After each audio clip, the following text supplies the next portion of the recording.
I was born and raised in Haiti. Of course, living on a Caribbean island nation, I loved going to the beach with my parents every weekend, and I'd spend my entire day in the water. I finished my studies at university in the States, and I realized that there was no one taking care of the coastal and marine environment in Haiti. Went back and saw increased pollution. Most of the fish were gone. Coral reefs were degrading. The ministries, the government, nobody was taking care of the coastal and marine environment. If we've compromised our environmental health, our environmental security, there's no way we can move forward socially or economically or in any other way. So a friend of mine recommended, after seeing that I was very interested, that I start my own organization. That was in 1992. To this date, believe it or not, Caribbean island nation, we're still the only institution after 23 years that does what we do, a holistic approach to coastal and marine management. A lot of these areas, of course, because they're coastal communities, are highly vulnerable to climate change. A lot of the farmers in certain areas are having big issues with not being able to time the planting of their crops anymore. In 2014, in northern Haiti, was a total disaster because there was no rain.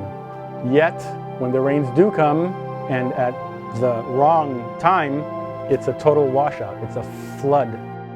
The areas we're working, reforestation of mangroves, trying to protect them, trying to find alternative sources of energy generation, especially in terms of the deforestation related to terrestrial and mangrove ecosystems. I think those are key to being able to mitigate some of the effects for Haiti.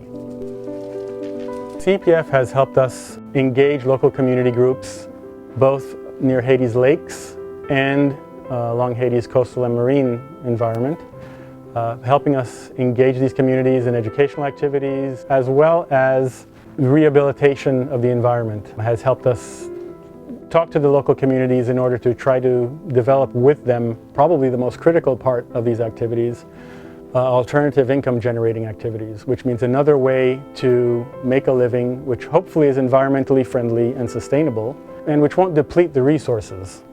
And probably some of the biggest outputs has been the creation of the 2 marine protected areas, in which CEPF helped by keeping us as an organization alive, as well as encouraging this type of development.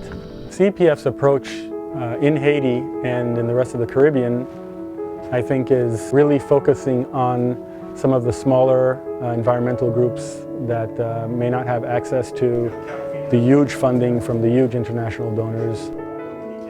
That type of approach is critical to keeping the grassroots and the on-the-ground activities really working.